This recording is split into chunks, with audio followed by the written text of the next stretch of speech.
Hello అండి. Welcome to handy kitchen.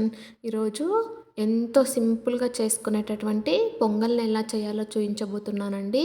మనకు tiffins ఏమి తోచనప్పుడు అప్పటికప్పుడు చాలా ఈజీగా చేసేసుకోవచ్చండి ఇది. చట్నీతో తింటే చాలా బావుంటుంది.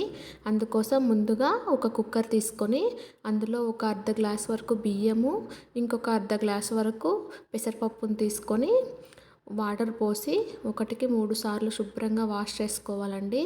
ఇలా వాష్ చేసుకున్న వాటిని ఇప్పుడు ఏ గ్లాస్తో అయితే బియ్యం తీసుకున్నామో అదే గ్లాస్తో 3 నుంచి 3:30 గ్లాసుల వరకు వాటర్ పోసి ఇంకా కొంచెం సాల్ట్ అందులోకి అది పొంగిపోకుండా ఉండడానికి కొంచెం ఆయిల్ వేసుకొని మూత పెట్టేసి ఒక 4-5 విజిల్స్ రానివ్వండి.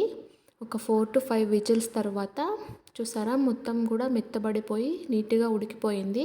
తర్వాత పప్పు గిత్తె ఉంటుంది కదండి, ఆ పప్పు గిత్తె తీసుకొని ఇలా ఒక 5 మినిట్స్ పాటు మెదుపుకోవాలి. మెదుపుకున్న తర్వాత ఇప్పుడు ఇందులోకి పోపు పెట్టేసుకుందామండి.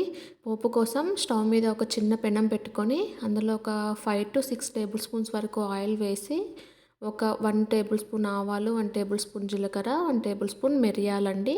తర్వాత ఆనియన్ ఇంకా ఒక 3 పచ్చిమిరపకాయలని ఇలా కట్ చేసుకొని వేసుకోవాలి. ఇంకా కొంచెం కరివేపాకు కూడా వేసుకొని వేయించేసుకోవాలి. ఇది వేగిన తర్వాత తీసుకొని ఇంకా ఆ పొంగల్లోకి కలిపేసుకోవడమే అండి. ఒకసారి మొత్తం మిక్స్ అయ్యేటట్టుగా కలిపేసుకొని సర్వింగ్ ప్లేట్లోకి తీసుకొని సర్వ్ చేసేసుకోవడమే. అంతే అండి, చాలా సింపుల్. తప్పకుండా ట్రై చేసి చూడండి. Okay, thank you for watching.